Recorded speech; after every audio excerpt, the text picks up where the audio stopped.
di pertemuan kali ini kita akan membahas tentang textile knowledge atau pengetahuan tentang tekstil. Kalian di sini wajib tahu ciri-ciri kain, karakteristik kain, terus kainnya itu cocok untuk busana apa aja. Kalian itu wajib tahu ya sebagai calon fashion designer. Pertama di sini ada pengertian tekstil. Nah, jadi tekstil adalah bahan yang berasal dari serat yang diolah menjadi benang atau kain sebagai bahan untuk pembuatan busana dan berbagai kerajinan lainnya. Nah, itu adalah pengertian dari tekstil itu sendiri. Kemudian di sini kita akan mempelajari mulai dari serat alam. Jadi di dalam serat alam ini ada kategori besar serat alam, yaitu yang pertama dari tumbuhan. Nah, contoh yang dari tumbuhan ini itu ada serat kapas, ada serat pina, dan serat linen, terus ada serat kapuk dan serat rami, serat henna dan serat jute. Jadi di sini ada contoh serat kapas, tuh ada gambarnya bisa dilihat. Jadi sebelum menjadi kain, asal kain itu adalah berawal dari serat. Oke, kemudian yang kedua ada serat dari hewan, yaitu protein seperti serat wol, sutra, mohair, unta atau alpaka. Kemudian yang ketiga ada serat dari mineral, yaitu contohnya asbes. Bisa dilihat di gambar itu ada contoh asbes, dan ada di situ yang serat hewan untuk contohnya ada serat wol ya. Nah, biasanya serat wol ini dipakai untuk busana-busana musim dingin seperti jaket, jaket berbulu dan lain-lain. Kemudian yang kedua ada serat sintetis. Nah, serat sintetis ini merupakan serat buatan yang terbagi ke dalam 3 bagian, yaitu bahan bakunya berasal dari polimer alam, polimer buatan, dan anorganik. Nah, ada juga bahan baku yang berasal dari polimerisasi, misalnya polyester. Kemudian nylon, ada juga polyvinyl. Nah, semua proses pembuatan serat dilakukan dengan cara menyemprotkan polimer yang berupa cairan melalui lubang-lubang kecil, yaitu spinneret. Untuk serat sintetis sendiri, yaitu ada yang berasal dari selulosa. Nah, selulosa ini contohnya ada serat rayon, asetat, dan triasetat. Kemudian ada dari polimer non-selulosa, contohnya ada serat nylon, aramid, polyester, dan akrilik.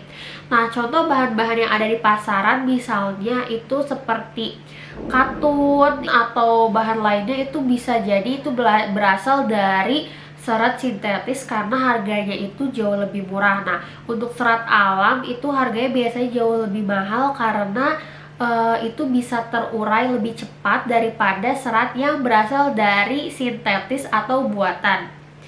Kemudian di sini ada serat yang dari protein, itu contohnya azlon. Terus ada dari mineral, yaitu contohnya kaca, keramik, dan grafit. Nah, di sini bisa dilihat contoh-contohnya ada nylon, karet, dan rayon. Nah, di sini ada jenis serat yang bisa diolah menjadi produk tekstil. Nah, di sini ada beberapa syarat.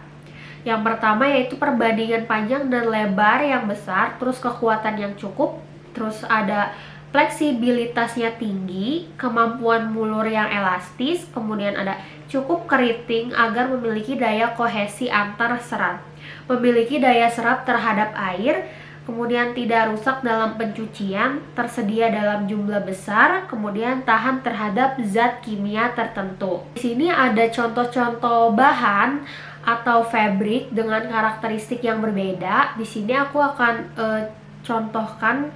Nah, di sini aku akan membahas yang pertama. Di sini ada cotton fabric, alias ini katun ya, bahan katun.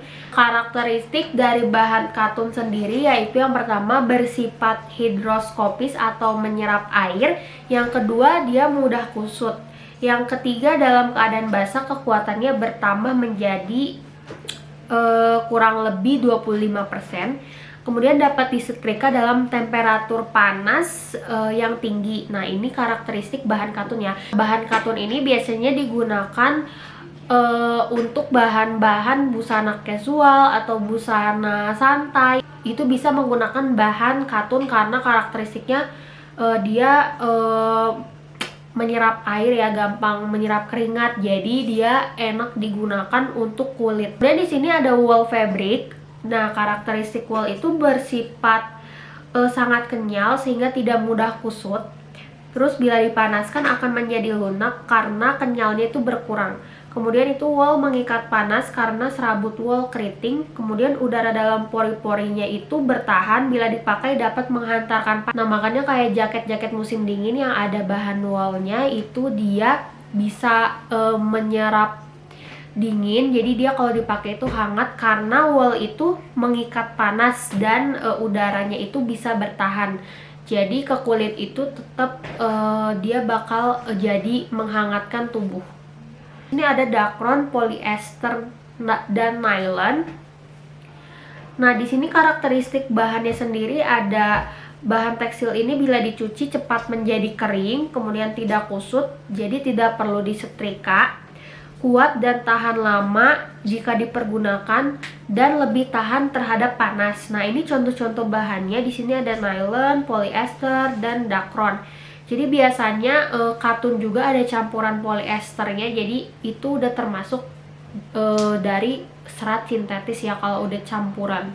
Kemudian di sini ada bahan brokat, lame atau songket. Nah, karakteristiknya itu bahan tekstil yang berasal dari brokat ini sangat mudah berubah warna. Kemudian tidak mudah kusut dan kurang menyerap air.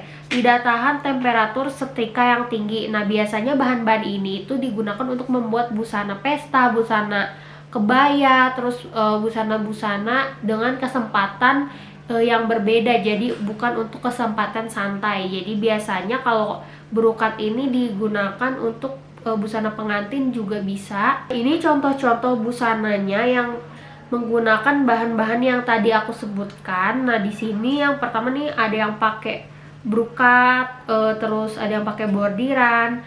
Nah terus ada yang pakai bahan katun. Di bahan-bahan yang tadi itu bisa digunakan untuk membuat busana di kesempatan yang berbeda-beda ya. Itu dia materi tentang fabric knowledge. Semoga di materi ini kalian bisa memahami karakteristik berbagai macam kain. Oke, sampai jumpa di materi berikutnya.